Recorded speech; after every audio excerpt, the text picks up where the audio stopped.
بسم اللہ الرحمن الرحیم، السلام علیکم ناظرین، ہر ذہن میں یہ سوال ہے کہ اسلام آباد کی ثالثی میں جو مذاکرات ہوئے واشنگٹن اور تہران کے، اس کا جو نتیجہ نکلا، کیا وہ مذاکرات مستقل طور پر ختم ہو گئے یا کہ یہ پروسیس جاری رہے گا؟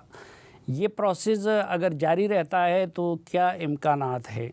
اور اگر خدا نخواستہ یہ پروسیس ڈیریل ہوتا ہے اور دوبارہ معاملہ جنگ کی طرف جاتا ہے تو پھر خطے کا اور دنیا کا منظرنامہ کیا ہوگا؟ یہ اہم سوالات آج ہم جانیں گے، اور ہماری خوش قسمتی ہے کہ ایک ایسی معزز شخصیت نے ہمیں وقت دیا ہے جو کہ اس حوالے سے اتھارٹی سمجھے جاتے ہیں۔ لیفٹیننٹ جنرل ریٹائرڈ محمد سعید صاحب، جو کہ سابق CGS رہے ہیں، سابق کور کمانڈر رہے ہیں اور دوران ملازمت عالمی سطح کے مذاکرات میں شریک بھی رہے ہیں۔ جن صاحب السلام علیکم۔ وعلیکم السلام سلیم صاحب۔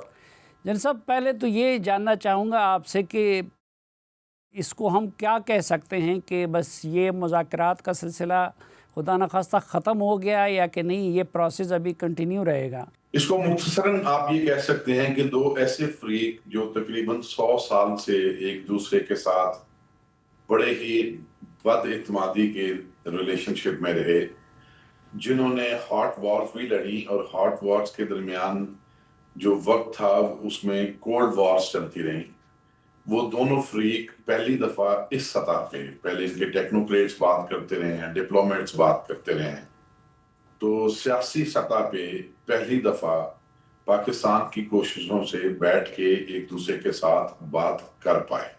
جی، اب پہلے ہی سیشن میں اس کا کوئی ایسا نتیجہ نکلنا جو کہ مستقل بھی ہو، پائیدار بھی ہو، اور دنیا میں اس جنگ کی وجہ سے جو انتشار پھیلا ہوا ہے، جو مشکلات پوری دنیا فیس کر رہی ہے، اس کا حل بھی اس میں نکل آئے، تو یہ ایک، میں کہوں گا کہ ایک شاید بچگانہ سوچ تھی۔ میرا نہیں خیال کہ کسی کا کوئی جو ایسے معاملات کے اوپر دسترس رکھتے ہیں، سمجھتے ہیں، ان میں سے کسی کا خیال تھا کہ ایک ہی سیشن میں سارے نتائج اس سے حاصل ہو جائیں گے۔ تو آپ یہ کہہ سکتے ہیں کہ وہ انگیجمنٹ جو پہلے کبھی نہیں ہوئی پچھلی ایک صدی میں، لوگ اس کو 1979 سے ریفر کرتے ہیں، میں 1920 سے کرتا ہوں، تو یہ ایک انگیجمنٹ ہوگی، اور میرے خیال میں آگے جا کے آپ سے زیادہ تفصیل میں اس میں بات کر لیتے ہیں کہ یہ بڑی خوشائند اور بڑا پازیٹیو ایک ایونٹ ہے، تاریخی ایونٹ ہے، اور آگے اس سے خدشات جہاں ہیں وہاں آگے اس سے بہت امیدیں بھی ہیں۔ کیا امیدیں ہیں اس سے، اور کیا پاکستان کی ثالثی حسب سابق کنٹینیو رہے گی؟ میں نے آپ کی ٹی وی پہ ایک دن بات کی تھی، میں ذرا مختصر اس کے بارے میں پھر ایک آپ کے سننے والوں کو بتانا چاہوں گا تاکہ ایک کانٹیکسٹ تو اسٹیبلش ہو۔ جی، امریکہ ہی کی جنگیں اگر دیکھ لیں تو ویتنام میں ٹیڈ اوفینسو کے بعد جب 1968 میں امریکہ نے یہ ڈیسائیڈ کیا کہ وہ بات چیت کریں گے ویتنام کے ساتھ، تو پہلی میٹنگ پیرس میں ہوئی، اور اس میں بہت ٹائم لگا، اور جا کے پھر 68 سے سٹارٹ کر کے 1973 میں کوئی معاہدہ ہوا۔ اور آپ کو بہت تفصیلاً پتہ ہے، میرے سے زیادہ پتہ ہے کہ افغانستان میں TTA کے ساتھ 2012 میں بات چیت کی انہوں نے انٹیلیجنس کے ذرائع سے، 2014 میں دوحہ میں ٹیبل پہ پہلی دفعہ بیٹھے، اور 2021 میں فیصلہ ہو۔ جی، کتنے سال سے یوکرین کی جنگ چل رہی ہے، جس میں EU کے بہت ممالک نے، US نے بہت کوشش کی، UN نے بہت کوشش کی، ابھی تک اس کا کوئی نتیجہ نہیں نکلا۔ ہم 2021 سے پوری کوشش کر رہے ہیں کہ جو ہمارے حالات افغانستان کے ساتھ جو کہ ملٹری انسٹرومنٹ کے استعمال کی طرف چلے گئے ہیں، ان میں کوئی حل نکلا ہے، وہ بھی 4 سال سے چل رہے ہیں۔ تو یہ تو اس سے بہت پیچیدہ، بہت لمبی ایک رائیولری ہے، ایک دشمنی ہے، ایک جنگ ہے، جس میں اور بہت سارے فریق شامل ہیں، کچھ ڈائریکٹ اور کچھ انڈائریکٹ، تو اس کا ایک دم سے تو حل نکلنا نہیں ہے۔ اب دوسری بات کہ اس میں اچھی امیدیں کیا ہیں؟ اچھی امیدیں یہ ہیں کہ دونوں اطراف نے جو بات چیت میڈیا کے سامنے کی ہے، اس میں بہت سارے نکات ایسے ہیں جو بہت غور طلب ہیں، اور وہ نکات بتاتے ہیں کہ یہ پروسیس کوئی ڈیریل نہیں ہوا، اور یہ کوئی ایسا نہیں ہے کہ جس کو آپ کہنے کہ یہ فیل ہو گیا اور یہی ختم ہو گیا۔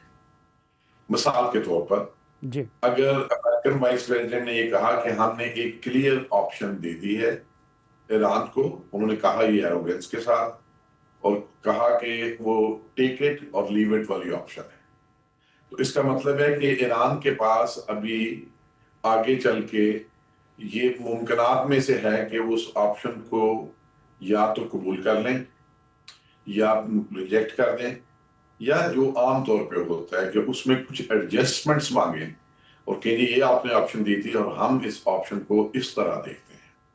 تو اس کا مطلب ہے کہ ایک رسپونڈ کرنے کی اسی پروسیس کو ایک واضح قسم کی ممکن جو پاسبلٹی ہے وہ ایران کے پاس ہے.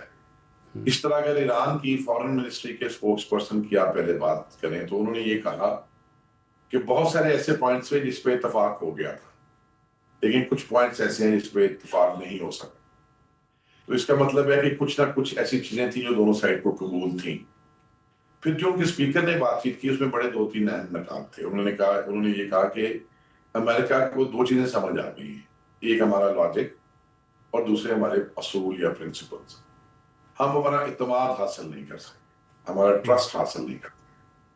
تو اس کا مطلب یہ ہے کہ کچھ ایسی چیزیں ہیں جس کے اوپر وہ سیٹسفائیڈ ہیں کہ ان کے لاجک کو کہ وہ جو حل چاہ رہے ہیں کیوں چاہ رہے ہیں اور کن پرنسپلز پہ وہ بات کرنا چاہتے ہیں اس کی اکوموڈیشن یو ایس کی طرف سے ہے. ٹرسٹ نہیں ہے. اور اعتماد وہ کیا چاہتے ہیں؟ وہ اعتماد یہ چاہتے ہیں کہ ان کو بتایا جائے کہ دوبارہ ایسا نہیں ہو. تو وہ اگر ان کو اس پہلی میٹنگ سے نہیں مل سکا تو ابھی وہ اس کے بعد بتائیں گے کہ اس اعتماد کو حاصل کرنے کے لیے کیا شرائط کیا کنڈیشن اس بحث پہ اس ڈائیلاگ پہ بیس کر کے کیا دینا چاہتے ہیں. تو میرے خیال میں امید ہے دونوں طرف سے جو بات چیت کی گئی کہ دوبارہ انگیجمنٹ ہوگی. پہلے تو یہ بھی ذہن میں رکھیں کہ جب پاکستان ان کو ٹیبل پہ نہیں لے کے آیا تھا اس وقت بھی امریکہ اور ایران میں بات چیت چل رہی تھی. کیا تیسرے دن جنگ کے پریزیڈنٹ ٹرمپ نے خود نے کہا کہ ان کی بات چیت اب کچھ اور متبادل لیڈرشپ کے ساتھ ایران میں ہوئی ہے جو کافی ٹرسٹ وردی ہیں اور مختلف ہیں. اور اس کے بعد بھی پھر وقفے سے بار بار کہتے رہے کہ ایران سے بات ہوئی ہے. ڈائریکٹ بھی ان کی بات ہو رہی تھی انٹیلیجنس ٹریکس پہ اور ذرائع سے بھی بات چیت ہو رہی تھی. لیکن پاکستان کی ایک خوش قسمتی تھی کہ وہ دونوں طرف ٹرسٹ ہونے کی وجہ سے اس بات چیت کو ایک سامنے پوری دنیا کے سامنے لا کے ایک تاریخی ایونٹ کریٹ کرنے میں کامیاب ہوا کہ دونوں کو ایک ٹیبل پہ بٹھا دیا پہلی دفعہ. تو آپ یہ کہہ سکتے ہیں کہ یہ بات چیت بریک ڈاؤن نہ ہوئی جنگ کے دوران، نہ بریک ڈاؤن اس ٹیبل پہ ہوئی اور نہ ہی بریک ڈاؤن آگے ہوئی. اس کا کوئی چانس کم ہے بریک ڈاؤن ہونے کا. اور اس کی وجوہات میں ایک اور بہت بڑی اہم وجہ بھی ہے. جی وہ وجہ یہ ہے کہ کائنیٹک مینز یا فوج کا دوبارہ استعمال کرنا ملٹری آپشن جو ہیں وہ دونوں کے پاس کاسٹ افیکٹو ملٹری آپشنز نہیں ہیں. یعنی ایسا کوئی طریقہ کار فوج کو استعمال کر کے ان کے پاس نہیں ہے کہ جس کی جو سیاسی قیمت ادا کرنی پڑے گی، جو معاشی قیمت ادا کرنی پڑے گی، جو اس کی ایک ملٹری کاسٹ ہوگی، وہ کوئی دونوں کے پاس بہت اچھی بہت کوجنٹ آپشن نہیں ہے. تو یہ بھی ایک امید دلاتا ہے کہ یہ they will revert to talks through Pakistan or through anyone else or directly they will keep talking to each other. اچھا جن صاحب، جس طرح آپ نے فرمایا اور بالکل درست فرمایا کہ اس میں بہت سارے فریق ہیں اور یہ بہت کمپلیکس سچویشن ہے، تو اس میں سپوائلر بھی ہے خصوصاً اسرائیل کا. تو مین وائل وہ سپوائلرز اس پروسیس کو سپوائل نہیں کریں گے؟ اچھا، یہ جو جس دن سے سیز فائر ہوا تو میں ٹی وی پہ کافی دفعہ یہ کہہ چکا ہوں کہ بالکل درست بہت ساری دنیا کہتی ہے کہ اسرائیل سپوائلر ہے اور رہے گا بھی. لیکن میرا خیال تھا کہ اس ایونٹ کے لیے سب سے بڑا سپوائلر، میں 4 دن یہ مسلسل کہتا رہا ہوں کہ سب سے بڑا سپوائلر دونوں طرف سے جو ایکسٹریم پوزیشنز ہیں، جو 10 اور 15 نکات جو دیے گئے ہیں، ان میں سے کچھ پوائنٹس ایسے ہوں گے جو سپوائل ہوں گے. اور اگر اسرائیل لبنان پہ اٹیک کرتا رہا تو پھر بھی یہ بیٹھیں گے اور بات کریں گے. لیکن جو چیز مشکل ہوگی، جو سپوائلر ہوگی، وہ ان کی اپنی کنڈیشنز ہیں. اس میں ایک چیز اور بھی ذہن میں رکھنی چاہیے سر امریکہ کے وائس پریزیڈنٹ نے کہا ایک سوال پوچھنے پہ صحافی کے کہ انہوں نے تقریباً 1 درجن دفعہ پریزیڈنٹ سے بات کی. ابھی وہ کیا بات کی ہوگی جب اپنی پوزیشن کے طرف نہیں لا پا رہے تھے وہ ایران کے نیگوشیٹرز کو, اور وہ کوئی متبادل اس کا دے رہے ہوں گے, تو اس متبادل پہ انہوں نے, جو کہ اگر نہیں ڈسکشن کی تھی پہلے پریزیڈنٹ ٹرمپ سے, تو وہ کال کر کے کرتے رہے. یہاں ایران کی جو ٹیم تھی اس کو ایک بہت بڑا ڈیفیسٹ تھا. وہ پیچھے کال کر کے کسی سے مشورہ نہیں کر سکتے. وہ اگر پیچھے ابھی یہ کلیئرٹی دنیا میں کہیں نہیں ہے کہ جو نئے سپریم لیڈر ہیں کیا وہ ہیں جہاں پہ سارے فیصلے انہوں نے کرنے ہیں, بک سٹاپ ایٹ ہم, یا IRGC کی جو سینئر کمانڈ ہے انہوں نے فیصلے کرنے ہیں. اس کی کلیئرٹی بھی کسی کے پاس نہیں ہے, لیکن دونوں میں سے جس کے پاس بھی وہ اتھارٹی ہے فائنل ڈیسیژن دینے کی یا متبادل آپشن دینے کی, یہاں بیٹھی ہوئی ٹیم ان کے ساتھ کمیونیکیٹ نہیں کر سکتی. کیوں نہیں کر سکتی تھی؟ آپ یہاں سے بیٹھ کے ایک کال کریں گے, اگر ایرانین سپریم لیڈر کی لوکیشن ابھی کسی کو نہیں پتا, تو اگر آپ کال کر کے ان سے مشورہ کرنا چاہیں گے, یا سینئر لیڈرشپ جو بھی آئی ہے سامنے IRGC کی, جن کی لوکیشن بھی نہیں پتا, تو وہ تو ٹارگیٹ ہو جائیں گے. تو ان کے لیے ممکن نہیں تھا کہ عام ذرائع مواصلات استعمال کرتے ہوئے بیک اینڈ پہ بات کرنا. تو انہوں نے جو بھی بات کرنی تھی انہوں نے ہی کرنی تھی جو یہاں موجود تھے, جبکہ یہ بادل حاصل تھا. تو وہ تھرو آؤٹ اس کو استعمال بھی کرتے رہے. میرے نہیں خیال کہ ایرانین نے اپنے اس طرح کے مینز آف کمیونیکیشن کو استعمال کیے ہوں. کون سے نکات ہو سکتے ہیں آپ کے خیال میں کہ جس پہ ایرانین کا اصرار جاری رہا, اور کون سے نکات تھے جس پہ امریکیوں کا اصرار جاری تھا؟ جو سامنے آگے جو دونوں سائڈ نے کہہ دیے ان کی بات کر لیتے ہیں, اور اس کے علاوہ کچھ ازمپشنز اگر آپ کہیں گے تو ان پہ بھی بات کر لیں گے. پہلی بات تو یہ ہے کہ امریکہ نے کہہ دیا کہ ہم نے ان کو بتایا ہے کہ آپ نیوکلیئر ویپن کبھی بھی حاصل نہیں کریں گے, یہ کمٹمنٹ نہیں. اور ساتھ انہوں نے اس سے بھی اہم بات کی کہ نیوکلیئر ویپنز حاصل کرنے کے لیے جو ٹولز ہیں, جو ذرائع ہیں, ان کو بھی آپ آگے مزید پرسو نہیں کریں گے, اس کے اوپر بھی کمٹمنٹ ہے. ابھی وہ انسٹرومنٹس کیا ہیں, ٹولز کیا ہیں, وہ سب کو پتہ ہے. اچھا, دوسرا جو ہے اسٹریٹ آف ہارموز کے بارے میں دونوں طرف سے کوئی بہت کلیئر بیان نہیں آیا, لیکن ایران نے یہ کہا, ان کے اسپورٹس پرسن نے, کہ اسٹریٹ آف ہارموز کی موجودہ حالت قائم رہے گی. ابھی موجودہ حالت کیا ہے کہ وہ پیسج دے رہے ہیں ویسلز کو IRGC کی کلیئرنس کے ساتھ. اس کا مطلب ہے 27 فروری والا سٹیٹس اس کا نہیں ہے. جو سیز فائر کے بعد سٹیٹس بنا وہ کچھ دن چلتا رہے گا. لبنان کے اوپر بڑی واضح پوزیشن لی تھی ایران نے کہ نہ صرف کہ لبنان, باقی بھی جو ان کے اتحادی ہیں, چاہے وہ حوثیز ہیں چاہے حماس ہے, یہاں جو بھی سیز فائر ہوا اور اس کے لیے آگے اگر مستحکم ہونا ہے تو اس میں کنڈیشن یہ ہے کہ وہاں بھی ہر جگہ پہ سیز فائر ہو, اور وہاں بھی اسرائیل کوئی کسی قسم کے کینیٹک مینز استعمال نہ کرے. تو یہ بڑے نکات ہیں جو ڈائریکٹلی اور انڈائریکٹلی دونوں طرف سے کمیونیکیٹ ہوئے, اور جو پتہ چلتا ہے کہ رکاوٹ سب سے بڑی یہ والے نکات تھی. جو امریکہ کی طرف سے یورینیم انرچمنٹ پہ مکمل پابندی کا تعلق ہے, تو بہت سارے ممالک دنیا کے ہیں کہ جو ایک خاص لیول کے یورینیم انرچ کر رہے ہیں, اور ایران NPT کا رکن بھی ہے. تو کیا امریکہ کا یہ مطالبہ زیادتی نہیں ہے؟ دیکھیں, بات یہ ہے کہ ایک سینٹیمنٹ پایا جاتا ہے ہمارے ہاں بہت اچھی وجوہات کی وجہ سے ایران کے متعلق, لیکن ایران کی جو کنٹروورسیز پچھلے 40-50 سال سے چل رہی ہیں اس میں یہ نہیں کہا جا سکتا کہ زیادتی اسرائیل اور امریکہ تو کرتے رہے, لیکن کیا اس کے لیے اپرچونٹیز ایرانین پالیسیز نے کریٹ کی یا نہیں. میری رائے میں ایرانین پالیسی نے ان کے لیے کی اپرچونٹیز کریٹ. یہ بھی صحیح ہے کہ ایران نے جتنا اپنے نیوکلیئر پروگرام کو انسپیکٹ کرایا ہے, جتنا ویریفائی کرایا ہے, جتنی اسیس دی ہے, اتنی شاید کسی ملک نے نہیں دی. لیکن اس کے ساتھ یہ بھی حقیقت ہے کہ چند سال پہلے تک ایک بہت بڑی فیسلٹی فردو والی جو ہے اس کا کسی کو پتہ ہی نہیں تھا. وہ IAEA نے بہت دیر بعد سپاٹ کی, اور اس کے پیچھے سپاٹ کرنے میں بھی اسرائیلی انٹیلیجنس اور امریکن انٹیلیجنس تھی. اب دونوں طرف سے بیانات میں یہ تو کہیں نہیں آیا کہ یہ پابندی لگائی گئی ہے کہ آپ بالکل انرچمنٹ نہیں کریں گے. بات ہوئی ہے کہ نیوکلیئر پروگرام کے لیے انرچ نہیں کریں گے, جو بھی تو عام پبلک نالج ہے کہ 60% سے اوپر ہوگی تو اس طرف جائے گی. وہ انہوں نے کہا کمٹمنٹ دیں. اور ایران بہت سارے سالوں سے یہ کہہ رہا ہے کہ وہ نیوکلیر ویپن نہیں بنانا چاہتے, وہ نیوکلیر ویپن نہیں بنا رہے, یہ ان کی اسٹیٹمنٹ رہی کہ وہ نیوکلیر ویپن پرسو نہیں کر رہے. اب وہ یہ چاہتے ہیں کہ وہ اسٹیٹمنٹ, یہ کمٹمنٹ یہ دیں کہ وہ نیوکلیر ویپن نہیں بنائیں گے. یعنی آگے جا کے امریکنز کو یہ پتا ہے کہ جو 2 دفعہ ایران کے ساتھ ہوا ہے, ایران کو یہ ابھی شدت سے احساس ہو گیا ہوگا کہ اگر ان کے پاس یہ ویپن ہوتا تو شاید ان کو یہ فیس نہ کرنا پڑتا. اور ان کی اسیسمنٹ میں ہوگا امریکنز کی کہ شاید اگر حالات ٹھیک ہو جائیں جب, تو یہ ایرانی دوبارہ اس راستے پہ چلیں گے, کیونکہ نیوکلیر ویپنز اپنا ہے, ان کی ایک ڈیٹرنس بھی ہے اور ایک وہ شیورٹی ہے کہ آپ کے ساتھ آپ کے اگینسٹ کوئی ملٹری انسٹرومنٹ اس طرح سے استعمال نہیں کرے. تو یہ منوان جس طرح امریکن چاہ رہے ہیں اس طرح قبول کرنے کی پوزیشن میں وہ 27 فروری کو بھی نہیں تھے.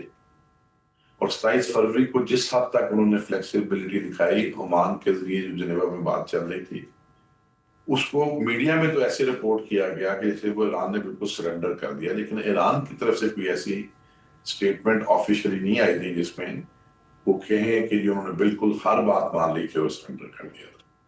تو جو جنگ میں حاصل نہیں کر سکے امریکنز اور ان کے الائیز خاص طور پہ اسرائیل, وہ جنگ کے بعد ٹیبل پہ بیٹھ کے تو اس طرح حاصل نہیں کر سکیں گے اس کو. تو درمیانی پوزیشن اس کی کہیں نکلے گی آگے جا کے. کب کیسے اس کے بارے میں ابھی کوئی فارم بات نہیں کی جا سکتی. اچھا جن صاحب, ابنائے ہرمز پہ جو ایران اب ڈیمانڈ کر رہا ہے کہ اس کا کنٹرول بھی ہو اور وہ ٹول بھی لے, تو یہ ڈیمانڈ کیا گلف سٹیٹس کے لیے قابل قبول ہو سکتا ہے اور یہ عالمی قوانین اس کی اجازت دیتا ہے؟ دیکھیں عالمی قانون جو ہے 1982 ہے, شاید 1982 والا لا آف دی سیز جو ہے, international law of the seas, Iran نے اس پہ دستخط نہیں کیے ہوئے. ایران کو اس وقت بھی پتا تھا کہ ان کے پاس سب سے بڑا ہتھیار میزائل ڈرون نہیں ہے, اسٹریٹ آف ہارموز ہے. جب اس کو وہ بند کریں گے تو خطے میں بھی اور خطے سے باہر جو بھی اگریشن کرے گا ان کے اگینسٹ, اس پہ اتنا پریشر پڑے گا اس کو پیچھے ہٹنا پڑے گا. اس نے اس طرح کا ویپن استعمال کیا. اب دنیا میں چوک پوائنٹس جو ہیں ٹریڈ روٹس کے اوپر یا اسٹریٹس جو ہیں وہ تو بہت ساری ہیں. میرے علم میں نہیں ہے, حقیقت میں میرے علم میں نہیں ہے کہ کوئی ایسی اسٹریٹ جو نیچرل ہے وہاں سے جو نزدیکی ملک ہے یا جس کے ٹیریٹوریل واٹر جس کے وہ جو ٹیریٹوریل واٹرز ہے اس میں آتی ہے اور اس سے پیسے یا فی دیتے ہیں. جو مثال لوگ پاناما کینال کی اور سویز کی دیتے ہیں, میرے خیال میں وہ تو ایک ایسے دونوں واٹر ویز ہیں جو کہ بہت زیادہ پیسہ لگانے کے بعد ان ممالک نے بنائے ہوئے ہیں, وہ نیچرل نہیں ہے. جی تو یہ انٹرنیشنل واٹر وے ہے اسٹریٹ آف ہارموز, اور اس کا سٹیٹس تو یہی ہے. اس پہ کوئی اور ایکسپرٹ مزید بات کر سکتا ہے, مجھے اس کے بارے میں اتنا ہی پتا ہے. تو وہ انٹرنیشنل واٹر وے ہے. اب اس پہ جو ایک نیا سٹیٹس وہ چاہ رہے ہیں کہ اس پہ وہ فی بھی لیں, ان کا کنٹرول بھی ہو, یہ کسی صورت بھی جی سی سی کے ممالک کو نہیں ہوگا. اور یہ بھی میری رائے میں یہ it's only matter of time. یہ اسٹریٹ آف ہارمز جو ایک چوک پوائنٹ ہے یا چوک پوائنٹ نہیں رہے گا اس طرح. جو بھی کوئی جیوگرافی کو دیکھتا ہے اس ریجن کو, اس کو یہ آسانی سے سمجھ آ سکتا ہے کہ وہ گیس اور تیل کے ذخائر جو دنیا کی مارکیٹس میں پہنچانے ہیں, وہ اب تک تو ویسلز پہ اسٹریٹ آف ہارمز پہ سے ہی جا رہے تھے, لیکن اب کچھ متبادل ایسے سامنے آئیں گے آنے والے سالوں میں جہاں وہ ذرائع کہیں اور شپس تک پہنچیں گے. اور ممکنات میں دونوں ہیں, ریڈ سی کی طرف بھی اور اریبین سی کی طرف بھی.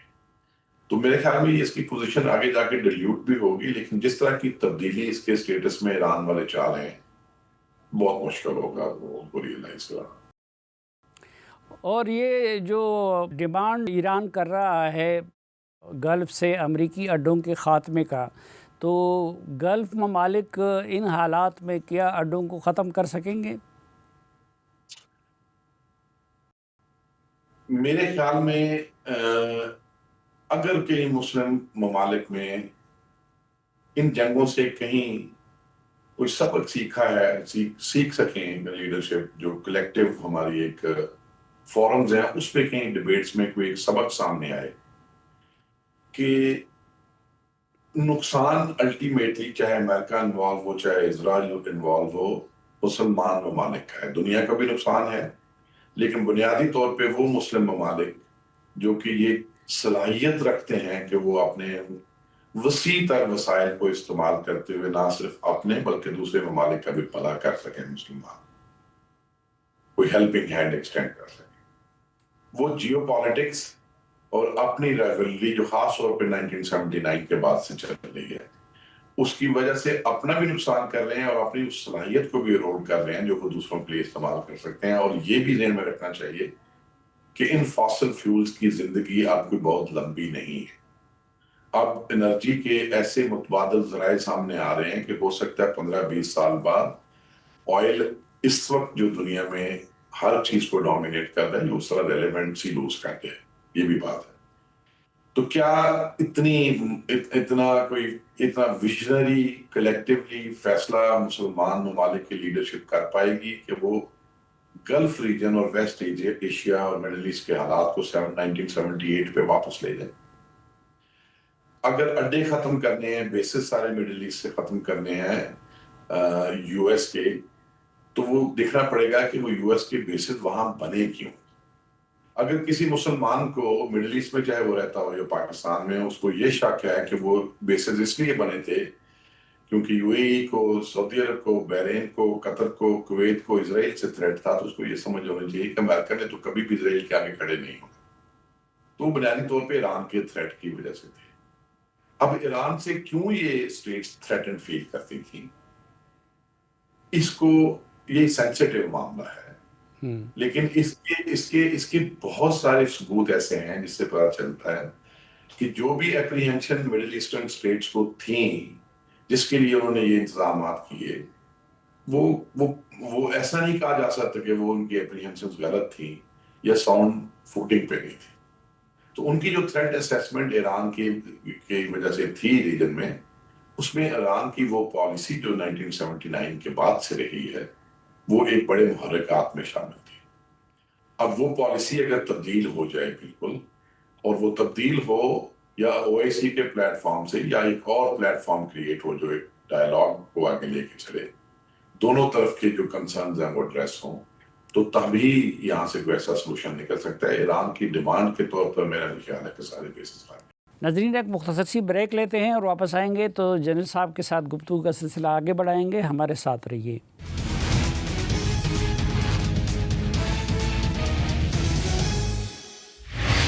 ایک بار پھر خوش آمدید آپ کو جرگے میں۔ آج کے جرگے میں ہمارے ساتھ ہیں سابق سی جی ایس اور سابق کور کمانڈر جناب جنرل محمد سعید صاحب۔ جنرل صاحب، پاکستان نے ٹروپس اور کچھ جہاز بھی بھجوا دیے ہیں سعودی عرب، تو اس کے بعد کیا ایران پاکستان کے ثالث کی حیثیت کو تسلیم کرتا رہے گا؟ دیکھیں، ایران کو بھی بڑی اچھی طرح پتا ہے کہ پاکستان کے ٹروپ سعودی عرب پہلی دفعہ نہیں گئے۔ ایران اگر ڈرونز اور میزائل استعمال کرتا رہے تو ایران کو یہ پتا ہے تقریباً 7 سال سے وہاں ہماری ایئر ڈیفنس کی ایک یونٹ موجود ہے۔ اب نہیں مجھے پتا وہ کس جگہ پہ ہے، لیکن چند سال پہلے وہ ریاض میں ہوتی تھی جی۔ اور ایران کو یہ پتا ہے کہ ہمارا ملٹری کا کوآپریشن سعودی عرب سے بڑا کمپریہنسو ہے، اس ایگریمنٹ سے پہلے بھی، اس ایم او یو سے پہلے بھی۔